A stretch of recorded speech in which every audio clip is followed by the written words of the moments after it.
Okay, good afternoon, my Moreland University Teach Now program cohorts. This is my mentor, Miss Mbali from South Africa. Let's go over demo number 2 for Module 8. All right, take it away. Okay. So in this class, you were teaching your students, you were rather preparing your students for test day and for competition.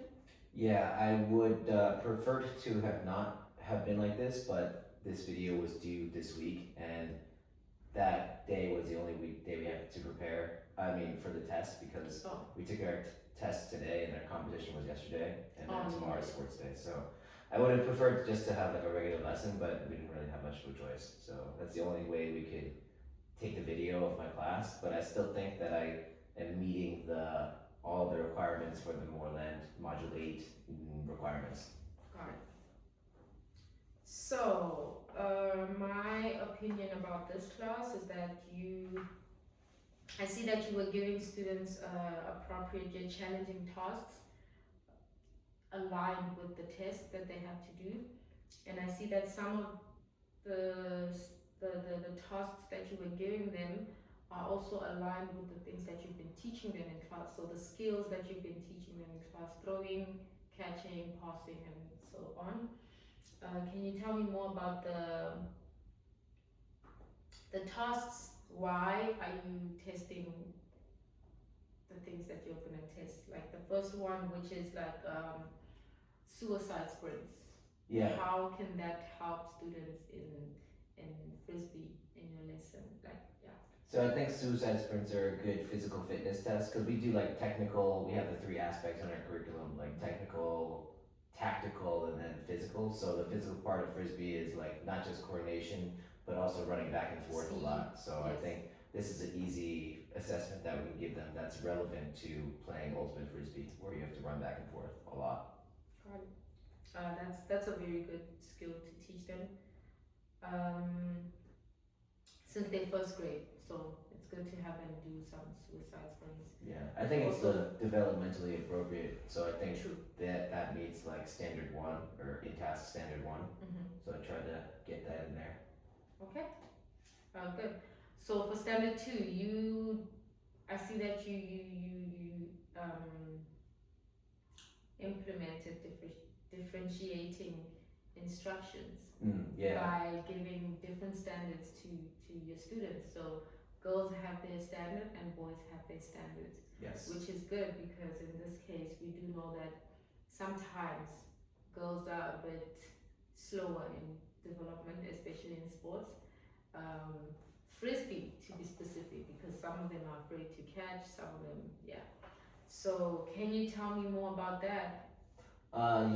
So like on the speed one, like the suicide sprint ones, we have the girls give them a larger time limit, like maybe just by a second or 2. And then like throwing for maybe distance, to exceed the standard, maybe like less requirements than the boys. So for exceeding and meeting, it's just slightly less for the girls. Is that the same standards that are on the curriculum? Yeah. Okay. So I think standard 2 is I have to like show that differentiated instruction. So just by making the test differentiated, I think that already meets standard 2. Okay. Do you know what the specific requirements are for girls and for boys? Let's just say for 50 meters, if they have to run 50 meters. I don't have it off the top of my head, but I have it in my notes on my laptop. Okay. I also like that you encourage a positive learning environment for your students. I see that you encourage them to cheer on each other instead of laugh at each other for doing the wrong things. I really love that.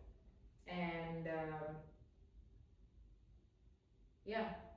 has that had a positive impact on your classroom atmosphere? Yeah, that's a good question. I think a lot of the students really feel safe with me, and then they can, if they have like any problems, they can always bring it to me and then they know that I can try and help them solve that conflict. So yeah, we have a good relationship. Okay. You also had students testing the throwing accuracy. You had these hoops that you had up the football net and had them throw through the hoops. Yeah, to test their throwing accuracy. How did you come up with that idea? I think Nick actually had the idea of like attaching it to the net. So we did that because originally we were gonna do like attach the hula hoops to the cone and pass it through each other, but that was just a more efficient way to set it up. So yeah, we used that. We took that idea from Nick. It was a good idea. I like that idea because it also not only helps them with their throwing coordination, but it helps with their hand-eye like movement coordination, so they know when they throw where to look. Yeah, it's very clear. It's very clear and accessible. Like very easy to assess. Did it go in or not go in? So that's a good way to assess their accuracy. Yeah. Okay. Second last one.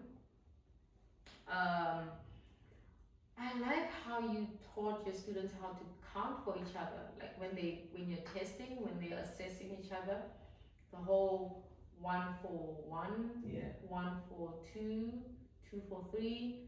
How did you get them to grasp that? Actually, they got it. I was surprised. They got it pretty quickly. So I just did a full demonstration with Ashley, my student, and like I did her, and then she did me. Like I would pretend that I was a student, she was my assessor. So we just switched roles. So they got it pretty quickly. I was also impressed with that. Yeah. So I think that was important to do because we're doing peer assessment because they're so young that I can't make them wait in line for too long. So otherwise, like they're gonna get naughty. So I have to have peer assessors do it for them. So it keeps them busy. Yeah. So everyone has a job to do, and it worked out really good too. Like on the test, it's like I made it pretty clear what to do, and then they did it. So it went well. Okay. Yeah, and I didn't have to do much. I was just taking scores, and after they take their test, they just come to me and I write down the scores. They're honest. Yeah. Love that. Yeah. They weren't counting like 20. Yeah, because like 20 out of 5. Yeah, or something like that. Yeah. That doesn't make sense. You only have 5 chances. Yeah. The last activity was distance throwing. So you had your students throw at a distance and give them points. If it lands before the first one, it's like 1 point. The second one, that's also a very good way to test their throwing skills and to know how far they can throw. Yeah. I think that also is exciting for them to know that they can throw. Oh, I can throw 3 points. Yeah. In ultimate, you have to be able to throw far too. You can't just throw accurate. You also have to throw far. Yeah, that was a good activity, and so I think I already asked you this whether the standards align with the school curriculum, and you did say that.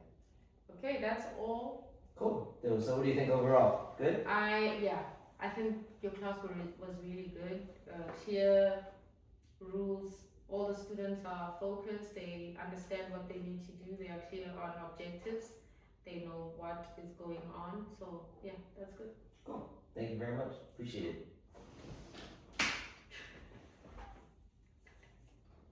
See you next week. See ya.